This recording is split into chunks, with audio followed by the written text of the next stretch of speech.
Upper Canada had a less violent and more limited rebellion than Lower Canada, which is why I chose it.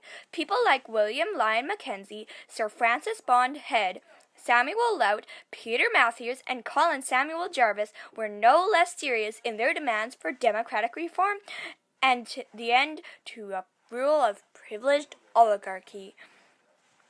The rebellion itself failed, yet its very failure helped pave the way for more moderate and careful political change in British North America, including the union of Upper and Lower Canada, and eventually the arrival of responsible government.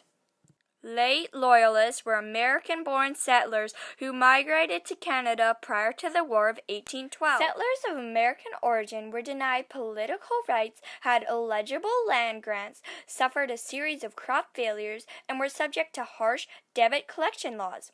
These were all causes for the reform movement in Upper Canada. The term family compact is an insulting nickname used to describe the network of people who dominated the legislative, bureaucratic, business, and religious centers of power in Upper Canada, which was Ontario, from the early to mid-1800s. Sir Francis Bond Head was sent to the colony to appease the reformers in the Assembly, but only succeeded in causing a rebellion. On the 5th of December, rebels marching to battle met about 20 Loyalists, who opened fire on them for no reason.